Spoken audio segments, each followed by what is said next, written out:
Alors, Christophe, c'est à nous la scène. Bon, Ah putain, mais il est temps. J'ai failli ouais, attendre. ouais, moi aussi. Par contre, Christophe, petite question. Ce week-end, ça a été? Ah, tu me connais. Bah ouais, en fait, tout est encore ouvert lundi. Je suis super content. Franchement, nickel. Super week-end. Quand tu pars de verre, c'est tes clients qui t'ont pas appelé samedi matin. Bah, en fait, ouais, je vais te raconter une histoire qui m'est encore arrivée la semaine dernière. Un client qui m'appelle, enfin non, qui m'écrit celui-là, pour me dire que mon site il était tombé. Je te jure que c'est vrai. De toute façon, je t'en ai parlé. C'est un petit site que j'avais et puis il était tombé. J'ai pas moyen de savoir pourquoi. Ça m'a cassé les pieds en fait. Bon, ça c'est comme ça. Mais effectivement, quand je dis tout au vert, c'est parce que, ce que je voulais vous dire, c'est que, bah, moi, j'ai pas de chance. Enfin, j'ai pas de chance, je suis comme vous tous, j'arrive lundi matin, je code et je finis de coder vendredi soir. Je vous jure que c'est vrai. Et le vendredi soir, je m'en prod, comme tout le monde. Mais le pire, c'est que c'est vrai. Ah, Adrien, de toute façon, tu le sais, je t'ai envoyé de la capture écran pour te dire: «Tain, ça arrive». Je finis encore le vendredi soir, quoi, ça m'énerve, quoi. Et du coup, bah, ouais, ce qui se passe, c'est qu'il m'est arrivé que c'est un client qui m'envoie des captures écran, bah, ça marche, il me dit: «Je vous» et ça, c'est vrai, hein, c'était par email. Ça arrivait qu'une fois, je vous avoue. Mais ceci dit, tous les matins en déjeunant, je teste mon appli. Je dis: «Bon, c'est bon, elle tourne». Là et il y a pas une heure, je m'étais encore en prod. Demain matin, petit déj, je vais la charger et puis je vais regarder, quoi. C'est évident, en fait, je fais comme ça. Bon, Ta femme, ça va? ça Elle en, commence à elle, me casser elle en les pieds. pense quoi? Non, mais c'est casse-pied, quoi. C'est casse-pied. Alors, tu sais ce que je fais? C'est qu'au petit-déj, je mets mon mug juste devant le smartphone et elle le voit pas, tu vois? Et puis du coup, hop, hop, puis je vais sur l'appli, hop, super, je suis content. Mais bon, ça, c'était avant que je trouve Playwright. Parce que tu as beau dire, c'est quand même bien foutu ce truc. Heu, alors, le truc, c'est que, voilà, on va faire un exemple. Je prends une petite application comme ça. Mon objectif, ça va être de tester cette app. Je prends une incrémentation, je clique 2 fois, boum, j'ai mon compteur, il passe à 4. Si déjà je sais tester ça sans me connecter le matin avec mon petit déj, ça va pas aller. Qu'est-ce que je fais? Bon, du coup, je vais créer, une application. Je vais créer un projet de test unitaire. Bon, je vais y aller en ligne de commande, .NET, New et du coup, je l'appelle Web App Test. Et maintenant, j'ai plus qu'à, l'exécuter. Je vais faire une build et à partir de là, je vais récupérer en fait un fichier qui va être le Playwright. Donc il faut mettre un paquet nuggets parce que moi j'ai utilisé NUnit, je sais que t'aimes pas, mais moi j'ai mis ça. Et une fois elle a la build, on crée en fait un fichier PostScript qui va me permettre de lancer et je vais pouvoir lancer un petit programme qui s'appelle, qui va s'appeler CodeGen. Donc là maintenant à ma solution, je rajoute mon petit projet de test et du coup maintenant j'installe, je vais lancer quand même en parallèle mon application, elle va être en localhost du coup. Moi je vais pouvoir la tester.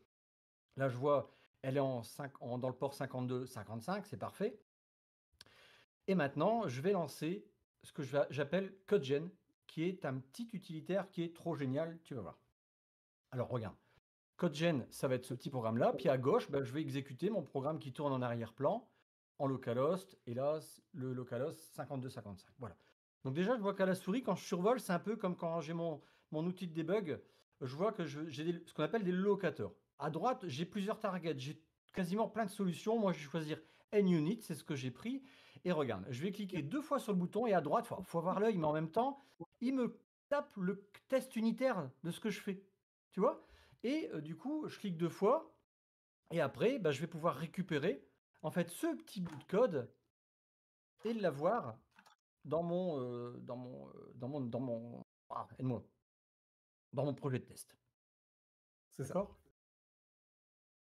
Alors, donc du coup, en fait, on voit Si je tu résume tout le regarde. code que tu es en train de faire, au clic by click, tout est en train de se faire sur ta droite dans ton Playwright Inspector et tu rien à coder, si je comprends bien jusque-là. Non, non, non, en fait, là, pour l'instant, je code rien. Je crée mon test. Moi, je veux faire 2 clics et je vais récupérer ça. C'est vraiment enfin, c'est extraordinaire, quoi. Puis tu me connais, hein, quand il faut que ce soit simple, hein, sinon ça me casse les pieds, quoi. Donc là, Non, j'ai envie de dire, je quand ça doit être fainéant, tu es le premier à le faire. ouais, voilà. De toute façon, si c'était pas simple, je serais pas là.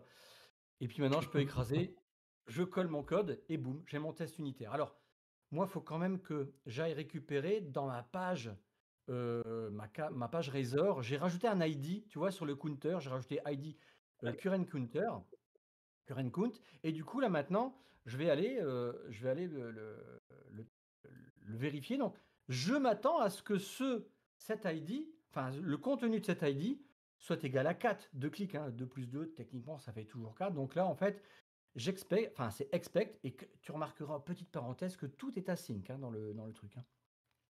Et là, Ouais. maintenant, j'ai besoin de mon locator, c'est, current machin et je veux qu'il contienne alors 4. Bon, je sais que ça va marcher. Ce qu'on va faire, c'est qu'on va le faire planter tout de suite, c'est quand même plus marrant. On va mettre 5 et maintenant on va runner le test unitaire. Je le sauvegarde et du coup maintenant, j'ai plus qu'à le lancer. Effectivement, donc là on va aller run, bélep, bélep, bélep. Tu vois, j'ai quasiment tapé aucune ligne, hein. Tout se fait, pour l'instant à la souris Ouais, et sans démon techniquement, quand avec même. un peu de chance, c'est un peu de rouge, plus ou moins, voilà. Jusque-là, ça a l'air Donc d'être en bon. Ouais, c'est cool. Donc là, je clique dessus, puis on voit bien qu'il y a 4. C'est pas, pour lui, c'est pas logique, puisque bah, je lui ai dit que moi, je voulais que ça soit 5. Donc, tu vois, déjà, c'est quand même super facile. Donc là, maintenant, je mets un 4, on run. Et là, alors, la première fois, tu as vu, il a mis 8 secondes pour tester ma page. Puis après, c'est tout. Là, il va passer à un peu moins. Techniquement, ça va beaucoup plus vite, même pas 3 secondes. Youhou! Voilà. OK, donc tu me résumes un petit peu ce qui s'est passé parce que tu as été super vite? On ajoute un projet de test. On prend le paquet nugget qui convient à mon test unitaire. Moi, j'ai pris ntest. On compile à partir de OK. là. Il va me créer un fichier PostScript dans lequel, en fait, il va juste faire un appel d'une DLL. On l'installe et puis après, je vais pouvoir utiliser mon outil CodeGen qui va me permettre de créer à la souris un test unitaire, un test end-to-end. D'accord? Magique. OK, donc jusque-là, on est en fainéantise niveau 5000, donc d'accord, hein. Ouais, tranquille, on est large.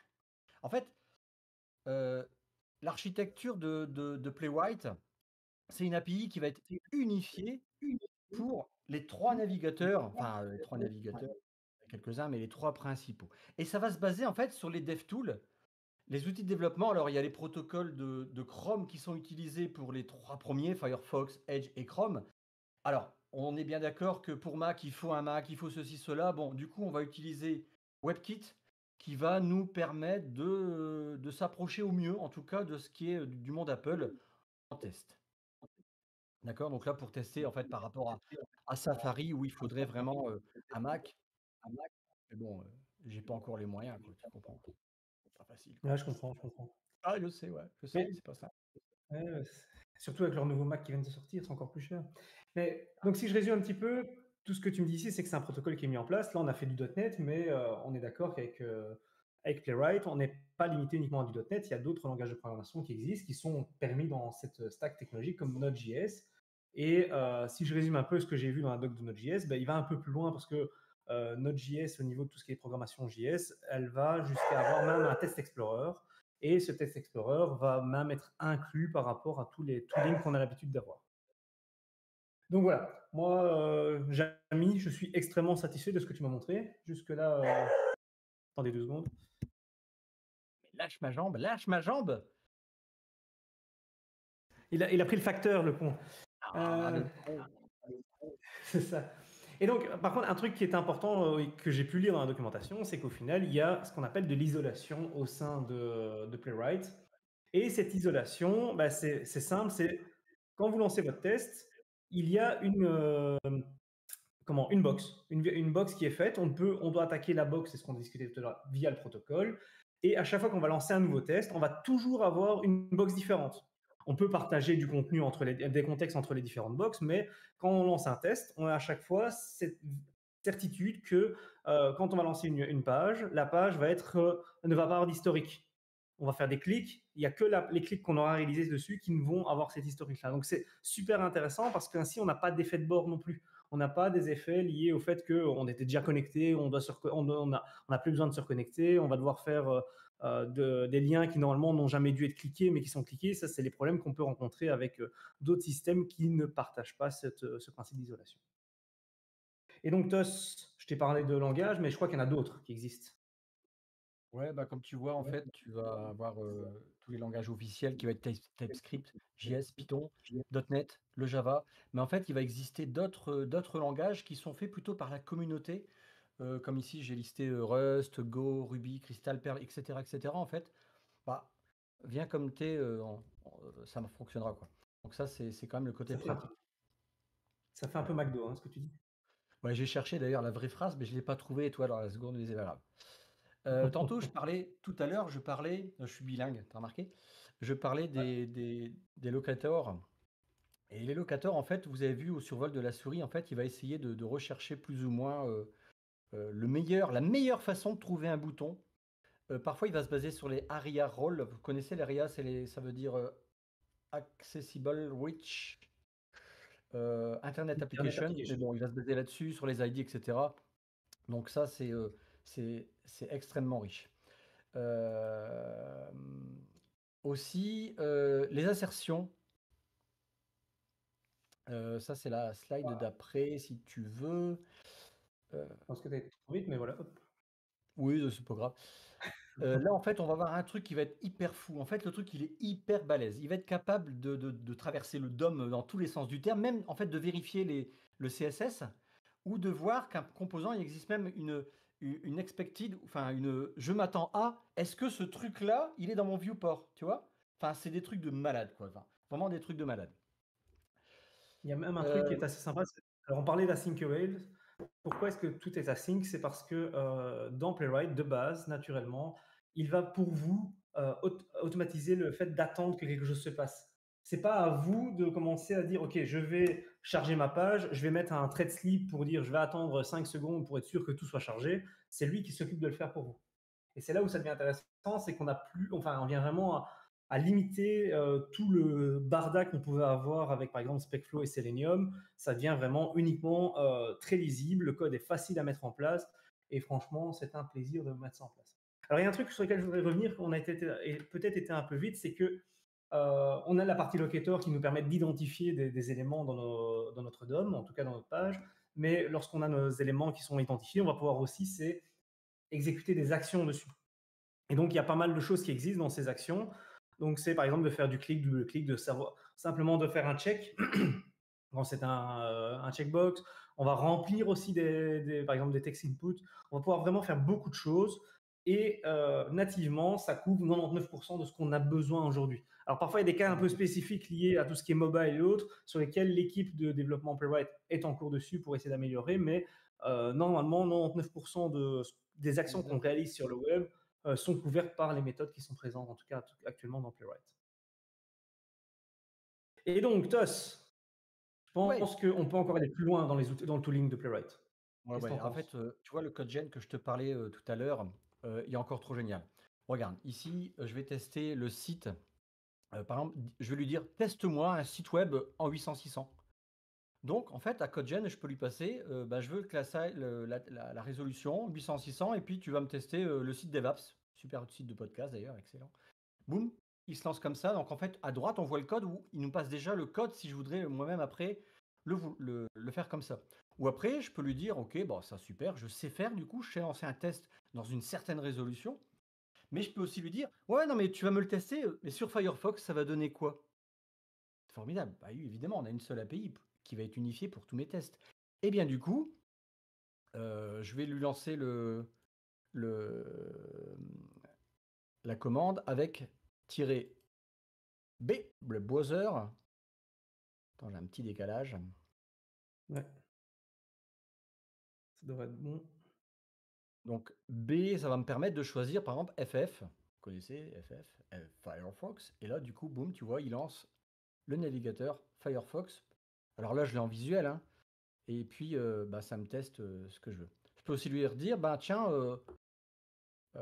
teste-moi DevApps avec WebKit. Bingo. Donc là, je fais. Bon, bref, tu auras compris C'est que assez là, moche, hein. bah C'est très oui. beau. Ah ouais, c'est bizarre. Dès qu'on arrive sur Apple, comme c'est les salauds. Alors, je peux encore aller plus loin que ça. Maintenant, je peux même lui dire, écoute, liste-moi, tu as des devices. En fait, ils ont pré-paramétré, ils sont un peu en retard. Ils ont pré-paramétré certains devices. En gros, on pourrait aussi passer notre agent, on pourrait passer les résolutions, on pourrait passer ce qu'on appelle le ratio pixel. Vous savez, comme quand on fait F12, on peut dire, tiens, donne-moi un rendu sur tel appareil. Et bien là, tu vois, ils nous ont listé, en fait, ce qu'ils ont déjà pré-paramétré. Donc ça nous fait gagner du temps. Ce qui m'a fait marrer, c'est qu'il y avait déjà des Lumia, le 550. Pourtant, il est vachement vieux, quoi. Mais bon, admettons. Il y a du Donc là, je BlackBerry pourrais aussi, hein. choisir. Ouais. Allez, tiens, on va faire un test, on va faire le test sur un iPhone, par exemple ici 14, boum, bah tu vois, il lance WebKit en mode portrait, et puis du coup à droite, je vois qu'il m'a passé le contexte de l'iPhone 14. Et si je lui demande par exemple de passer ça sur un Pixel, eh bien là, il va me lancer effectivement le mode, le Chromium, Chrome plutôt, avec le ratio qu'il faut pour ici un Pixel 5 par exemple. D'accord? Encore un truc qui est génial, on peut même lui passer, on peut utiliser aussi de la localisation, de la géoloc. Alors, j'ai pris par exemple un point au pif en France. D'ailleurs, j'ai même pris ça, c'est un village qui n'existe plus. Non, je vous jure que c'est vrai en plus. La chapelle du Genêt. Et du coup, je passe ces coordonnées-là. Enfin, il n'existe plus parce qu'il a été jumelé. Et donc là, dans ce Bing, je demandais de savoir Big Map. Donc là, je suis obligé. Big Map, Big Map, n'importe quoi. Big Map. Je suis obligé d'accepter les cookies. Puis maintenant, si je clique sur le bouton de géoloc, hop, voilà, boum, il me géolocalise dans ce bled paumé entre Nantes et Angers, là. Et puis, voilà quoi. En fait, je peux lui forcer, tu vois, certains trucs, même au niveau de la géoloc. Eh, top. Enfin, moi, j'adore. Qu'en penses-tu, mon neveu? Alors moi j'adore. Par contre, j'ai vu un truc headless dans ton code. Tu peux m'en parler un petit peu plus, s'il te plaît? Non, pas là, non. Ben, en fait, ça va être la capacité de pouvoir tester en fait nos apps. Nous, on n'a rien installé en tant que dev, hein. J'ai pas forcément eu besoin d'installer tout ça. C'est que j'ai pas forcément besoin de l'interface. Là, c'est parce que je le vois. Je crée moi-même finalement mon code à la souris. Tu as remarqué que depuis tout à l'heure, je tape zéro code de ligne de code, hein, d'accord? Ouais, Et hop. Encore, on va monter d'un cran. Si tu peux passer à la suite. c'est parti. Et Le donc, selfie. mon petit Ouais, le bourricot. selfie. Pardon? Vas-y, mon petit bourricot, je t'en prie. Alors en fait, ici, regarde, je peux démarrer. Alors le selfie, tu vas voir ce que je vais faire, c'est assez marrant et assez facile. Je vais démarrer en fait un tracing en choisissant le mode selfie. Bon, en fait, plutôt le mode screenshot, ça fait quand même plus sérieux. Donc, dans mon contexte, je peux lui passer, lui mets tracing et puis star ce contexte-là, et puis je lui dis, ben, on va utiliser, parce qu'en fait, on verra qu'on peut utiliser plusieurs autres choses, le mode selfie, c'est-à-dire screenshot. Et dans mon code, je vais pouvoir commencer un truc qui va être intéressant, c'est-à-dire que step by step, je vais pouvoir dire, attends, à cet endroit-là, je veux une capture écran. Rappelle-toi l'histoire que je t'avais racontée le matin où je vérifie. Et c'est des choses qui, tu vois où je veux en venir, hein, on y arrive, hein, tout doucement. Ouais, Je je dis, vois, là, tu me c'est fais une photo de ce que tu vas faire, parce qu'on sait très bien que notre test unitaire, à la fin, c'est sans navigateur, on ne le voit pas, notre test, il tourne. Mais lui, en fait, il va me donner le rendu, en fait. Et donc là, dans le chemin, bon, je vais lui mettre le nom de ma capture écran à cet endroit-là de mon test unitaire. J'ai pas encore cliqué. C'est-à-dire que là, je vais être à 0 à niveau de mon compteur. Et après, une fois que j'ai cliqué sur mes... Enfin, je lui dis, tu testes en cliquant sur mes deux boutons, bah, tu me refais une capture écran. D'accord? Et donc là, maintenant, j'ai plus qu'à tester. Puis je vais aller dans le dossier contenant mon projet de test, mon bin euh, debug. Donc là, j'ouvre mon explorateur de fichiers. Et du coup, ça vient, c'est pas forcément rapide. Et du coup, dans le dossier là, bah, je vais trouver mes deux captures écran. Et mortel, hein. Là, ça m'a déjà. Déjà avant, c'était bien, hein. Alors là, c'est encore mieux, hein, quand même. Ça arrive, t'inquiète. Et donc là, je suis à 0, ma première image. Et tac, ça y est. Et ça, c'est mortel. Ça me l'a coupé, moi. Mais ça a repoussé.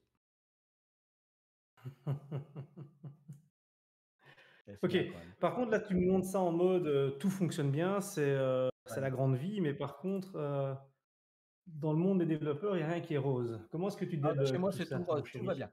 Ouais, non, mais tu as complètement raison, parce que là, nos Je tests, ils t'arrête sont un pas, peu hein. simples. Ils sont trop simples, nos tests. Donc, en fait, effectivement, on va pouvoir quand même faire nos tests, en fait, en mode debug. Donc, moi, pour ça, j'ai quand même besoin de... Je peux lui mettre une pause à un moment, toi, un moment. En bas, je lui dis, OK, tu me fais une pause. Et je vais quand même déclarer, en fait, je lance mon test. Juste avant, ça a été vite, mais j'ai déclaré une variable d'environnement qui était playwright debug à 1. Et maintenant, regarde. Alors, déjà, dans mon code gen, tout en haut, tu vois, j'ai quand même mes boutons de debug, hein, au step by step où je peux runner. Mais en fait, là, tu vois, je vais pas à pas et après, si je lance carrément, en fait, mon code, boum, je peux lui faire un arrêt et tout en bas, boum, il se stoppe. Donc, je vais pouvoir débugger mes tests unitaires qui seront, ma foi, parfois plus complexes que ces simples screens, quoi. Donc on est Ça te d'accord, va? tu as activé une variable d'environnement qui s'appelle pw:2.debug égale Debug. 1. Ouais, Et ouais. sur base de ça, lorsque tu as lancé ton test, on a bien vu que l'inspecteur se mettait en route et tu pouvais même faire du step by step à partir de l'inspecteur. Et C'est ça, c'est extraordinaire ce capital. truc. De toute façon, en fait, en vrai, dans la vraie vie, hein, on fait pas ça. Ah, ah, on Bah, n'arrive pas à moi, faire je autant en fais tout pas cas. ça. Ouais, ouais. Bon, si on doit aller plus loin, est-ce qu'on peut faire plus? J'ai l'impression que oui. Hein. Ouais, je te laisse la main, mais là, on peut faire vraiment plus quand même, hein. Ah, j'espère bien. Donc ici, on vous a vraiment montré la base de chez base. Et au niveau des locators, on n'a vraiment pas été loin parce qu'il y a encore beaucoup de choses sur lesquelles on peut faire, comme le parent element. On peut vraiment naviguer dans les locators, en tout cas. Donc il y a une liste non exhaustive de toutes les fonctionnalités qui sont présentes sur leur documentation. Ici, on vous a repris les trucs les plus cool. Mais comme vous pouvez le voir, par exemple, dans React et Vue, il y a un système d'identifiant qui est un peu plus poussé pour la recherche au niveau des locators. Donc, c'est pas parce que vous écrivez en .NET que vous pouvez pas faire du React, du Vue derrière pour au niveau de la manipulation. Mais le composant Playwright, que vous soyez sur du TypeScript, que sur du Java, du .NET, il contient à chaque fois tous les locators qui sont les plus intéressants et en tout cas, ils sont tous répartis pour fonctionner correctement. Donc voilà, il y a pas mal de choses qui existent et si vous ne trouvez pas votre bonheur dedans, c'est que potentiellement, il y a peut-être quelque chose à revoir dans votre code. Je ne veux pas balancer, mais il y a peut-être quelqu'un qui a fait de la merde. Et donc, on va parler un petit peu plus loin, parce que là, on parle de testing. Dans le testing, on est d'accord que tester, c'est douter. Tester, c'est Ça, douter, mais corriger, c'est abdiquer, comme on dit. voilà. Et donc, sur base de ça, si je reviens un petit peu dans cette célèbre pyramide qu'on peut souvent voir dans les tests, on se retrouve au milieu à peu près dans les tests de bout en bout et dans les tests d'intégration.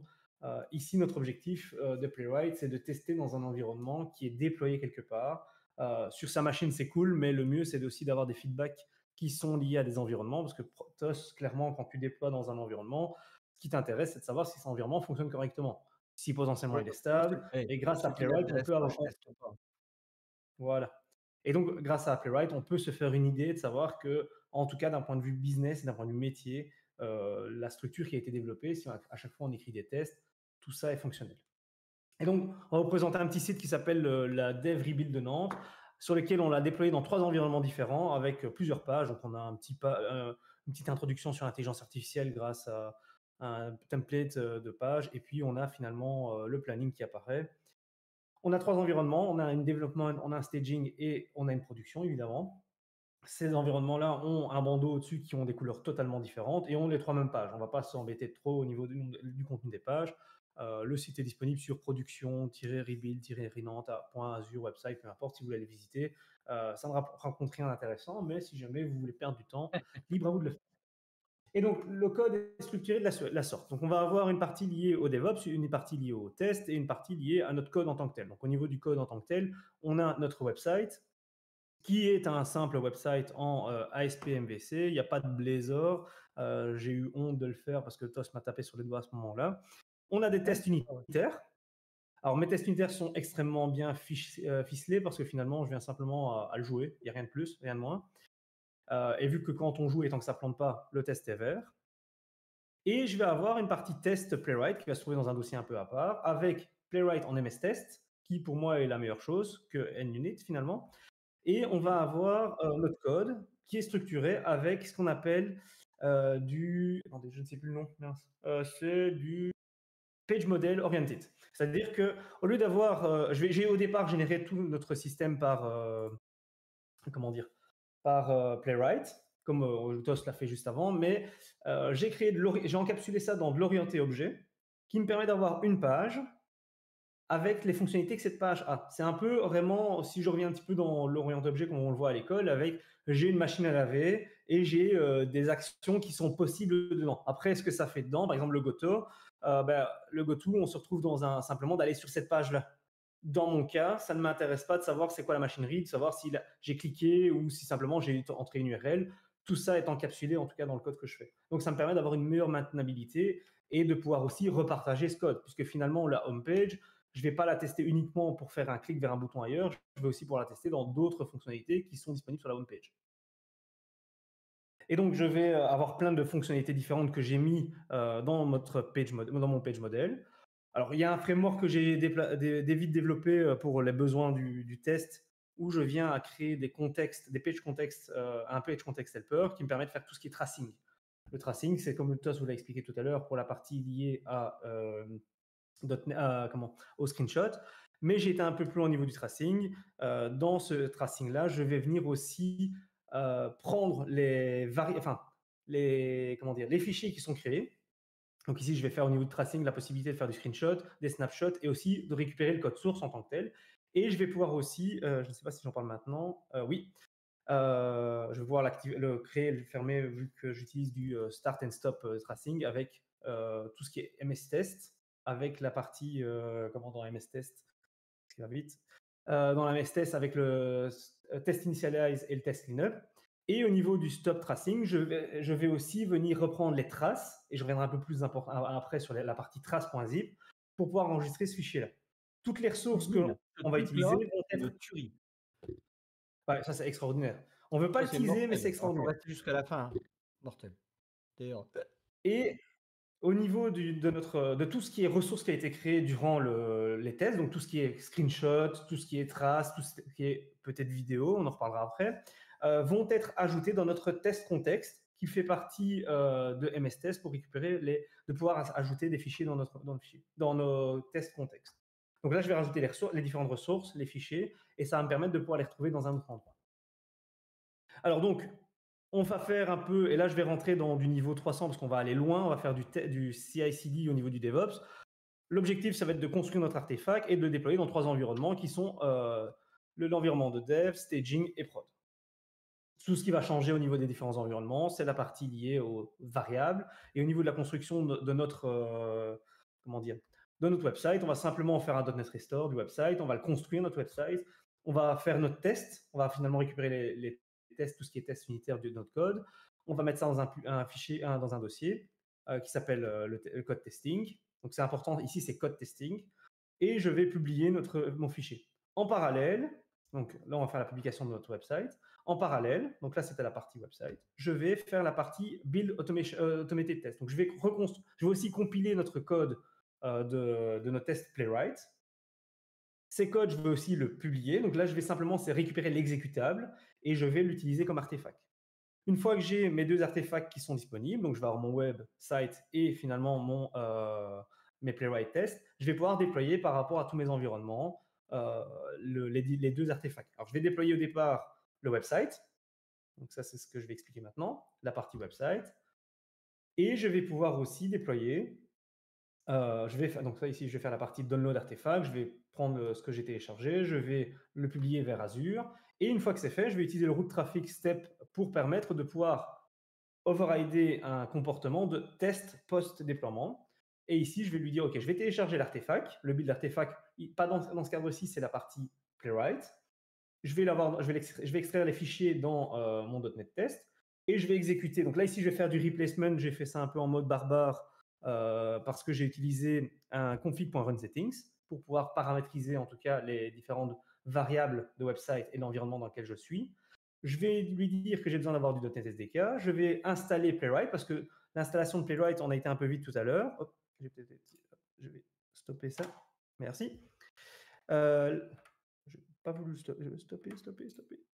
Les vidéos, c'est cool, mais ça ne s'arrête jamais. Et donc, je vais faire un install de Playwright, parce que tout à l'heure, on en a parlé un peu vite, mais quand on fait le Playwright install, playwright.ps1 install, il va installer tous les browsers, tous les browsers qu'on n'a pas encore sur la machine, ou qui ne sont pas forcément à jour, dont Firefox, Edge et Chrome, le WebKit. Il va installer aussi une dépendance FFmpg pour tout ce qui est capture d'écran. Et c'est lui qui va le faire pour lui. Ce n'est pas à vous de commencer à devoir provisionner la machine sur laquelle vous êtes avec tout ce qu'il y a besoin de faire. Vous faites simplement playwright.ps1 install et il va tout installer pour vous. Si vous voulez aller plus vite, vous pouvez aussi utiliser des images Docker qui sont déjà disponibles au niveau de Playwright pour augmenter la rapidité pour la partie liée au testing. Donc voilà, ça c'est la partie des tests. Hop, tout ça c'est bon. Donc tout le code se trouve actuellement sur mon GitHub Sense of Tech pour la partie rebuild.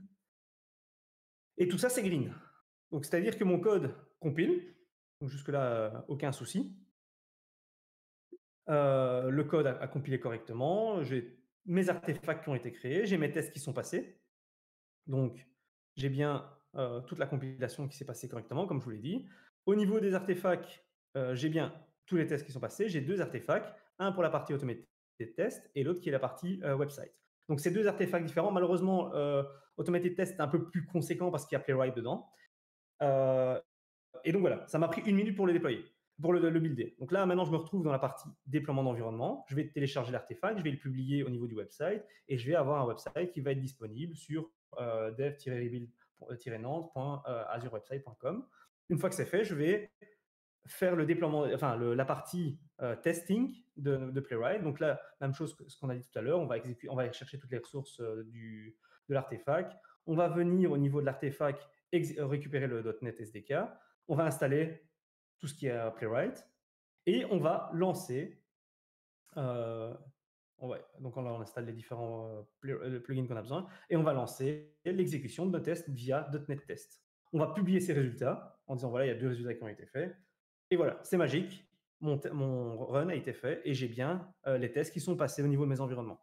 Et donc, si maintenant je vais au niveau de mes environnements, je vois que tout est vert. Moi, j'ai en tout cas une confiance absolue en disant, OK, mon développeur a fait tous les tests qui étaient nécessaires, c'est green. Et au niveau des tests, maintenant, si je vais dans la partie Test Explorer de Azure DevOps, je vais pouvoir voir tous les tests qui ont été tournés. Je les ai tous récupérés via le Publish Test.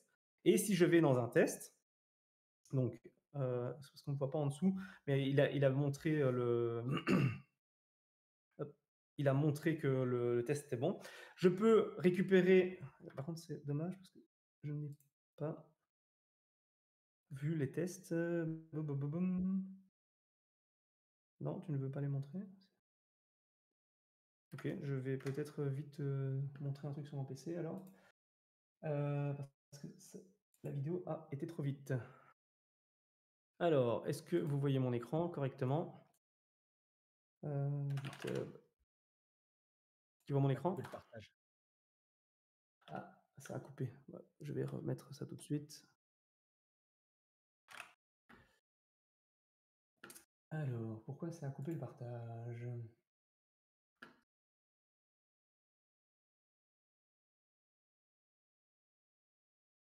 Clean. Hop. Est-ce que vous voyez mon écran? Oui. Parfait. Je zoome suffisamment pour que Denis, s'il est dans le chat, ne vienne pas à se plaindre. Et donc, ici, je ne me retrouve pas dans le bon truc parce que je suis dans la partie le mauvais navigateur. Effectivement, là, c'est les pattes de mouche. Je reviens dans le bon navigateur avec les bons droits, les bons credentials. Hop, hop, hop, hop, hop. Effet démo, c'était pas prévu. Et donc, merci Microsoft, oui, je suis d'accord. T'inquiète, Ah j'ai non, mis ma main ça, dessus, je vois pas. Ah, c'est parfait, alors c'est gentil de ta part, mais j'ai pas affiché. Bon, t'es gentil, tu me donnes les infos que j'ai besoin, merci. Et donc, qu'est-ce qui s'est passé? C'est qu'au niveau des tests, les tests ont été joués dans les différents environnements. Je vais avoir au niveau de mes environnements les résultats de mes tests, qui vont être finalement des exécutions de tests classiques, comme on peut en avoir au niveau des unités de test, mais je vais pouvoir aussi aller retrouver ces tests-là, donc en tout cas les différents éléments du test, Tu peux zoomer? directement. Ouais, je peux zoomer. Est-ce que c'est mieux? Bof. Mais bon, c'est pas grave, après.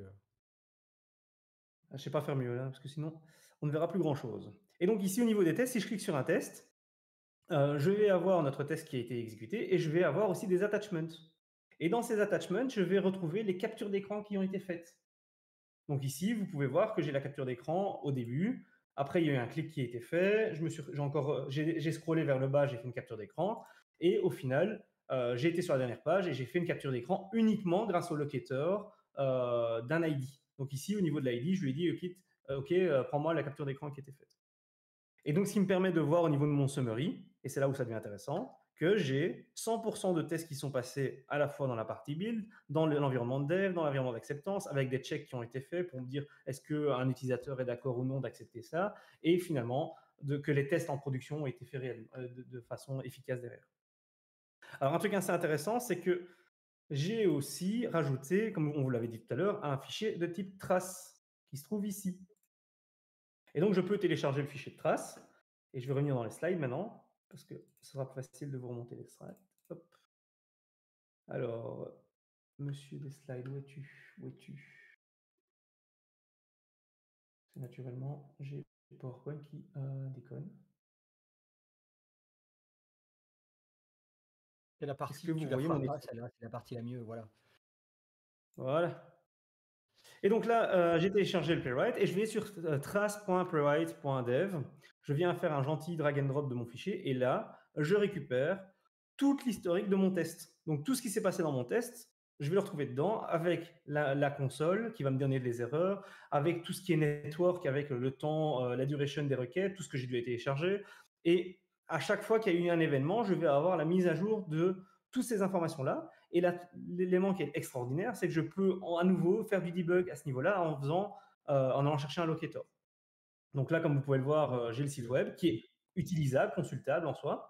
On pourrait cliquer un petit peu partout si on le veut. Et je peux à nouveau utiliser un locator si jamais je dois faire du debug pour permettre de récupérer un élément que je n'avais pas forcément réussi à avoir lors de la partie liée au développement. Et tout ça avec une timeline, comme on peut l'avoir habituellement avec votre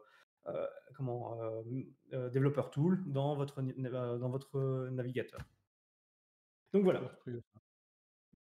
c'est Et extraordinaire, je trouve. Moi, personnellement, j'ai été 21h04, je te laisse encore une minute. parfait. Ok, donc au niveau des feedbacks, ce que je vous ai montré, c'est la partie trace et screenshot. Il est possible aussi de faire des vidéos. Alors, je ne vous l'ai pas montré ici parce que les vidéos, c'est par rapport à la taille de votre écran. Donc, si vous êtes sur un écran de type smartphone, ça va, ça ne prendra pas encore trop de place. Par contre, si vous êtes sur du Full HD, 4K, ça va être délicat. Mais Ce qui, moi, possible. me permet aujourd'hui de dire que Christophe, tu peux t'amuser à déployer ton code, même le vendredi. Même le vendredi soir à minuit. Et puis je peux recevoir sur mon téléphone un petit fichier avec la capture écran. Ouais, ça tourne. Si c'est pas beau ça. C'est Monstrueux. extraordinaire. Extraordinaire. Alors, pour aller plus loin, euh, et c'est ce qu'on vous montrait, c'est qu'il y a des good practices qui existent, comme le Page Object Model. Ça permet d'avoir une meilleure maintenabilité du code que de commencer malheureusement à utiliser l'inspector et de faire du copier-coller en permanence.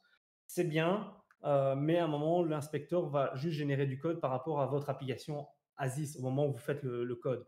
Si le code doit évoluer, c'est peut-être plus intéressant de partir vers du Page Object Model pour avoir une meilleure qualité derrière.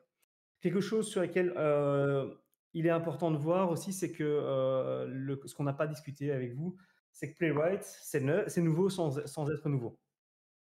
Pourquoi est-ce que c'est nouveau sans être nouveau? C'est que ça a été développé par une ancienne bibliothèque. C'était une communauté d'une ancienne bibliothèque qui était extrêmement performante dans les tests d'intégration comme Playwright fait aujourd'hui.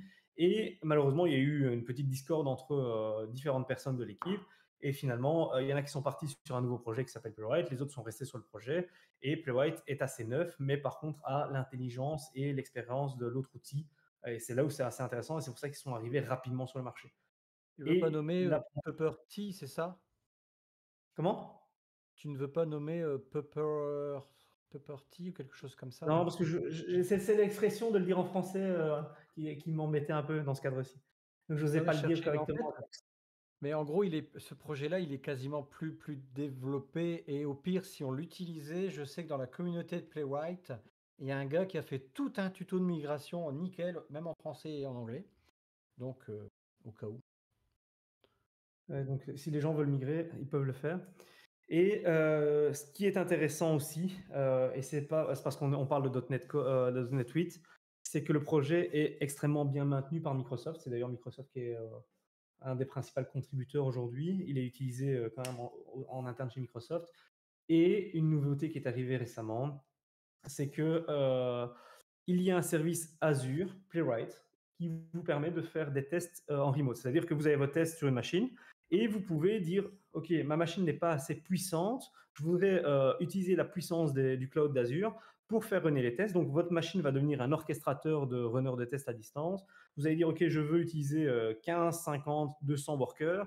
Et vous allez dire, voilà, j'envoie mes tests sur Azure. Les tests vont être runnés sur la puissance du calcul Azure et les résultats vont revenir sur votre machine. Ou en tout cas sur votre build. Ça vous permet d'accélérer beaucoup plus vite pour faire du multithreading à large scale, dans ce cas aussi. Et donc, si on devait résumer Playwright, toi, c'est quoi pour toi? À part Rien. la meilleure innovation que tu as eue?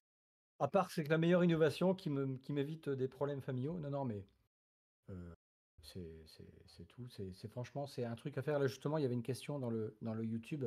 Est-ce qu'il faut l'utiliser, pendant le dev ou pendant la prod ou par rapport à la maintenance? Bah, je dis même pendant le dev. Alors c'est sûr que si tu es au début du dev, je sais c'est, Nicolas, ouais, si tu es au début du dev, c'est sûr que tes screens, ils changent tout le temps, quoi. C'est pas forcément évident, mais n'importe quel comme j'écrivais, n'importe quel test unitaire fait gagner un temps débile, quoi.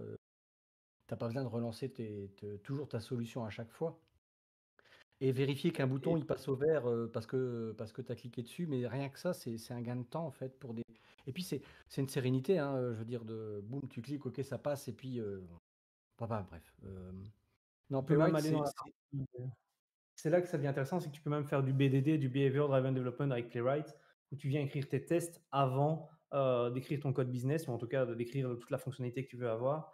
Et l'objectif, et c'est là où c'est intéressant, même si tu démarres au départ, ça te permet quand même d'avoir une qualité de code du début jusqu'à la fin au niveau de tes features qui sont déployées.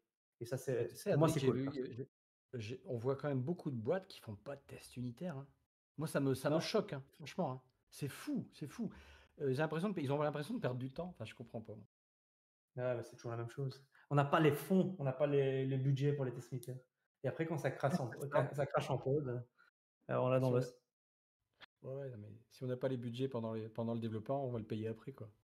Voilà. Un petit mot pour la fin. J'étais Adrien Clairbois, enfin, je suis toujours Adrien Clairbois. Je suis accompagné de mon acolyte Christophe Peunier, Akatos. Pour ceux qui ne le connaissent pas encore, c'est un gars qui est extrêmement fort en Blazor et tout ce qui va autour de Blazor. Et donc, si vous voulez J'adore tes discuter amis. avec nous, n'hésitez pas, on est sur le MTG en permanence. On a le MTG Mons, si je ne m'abuse, sur lequel on se voit régulièrement. On essaye de le faire en tout cas une fois par mois.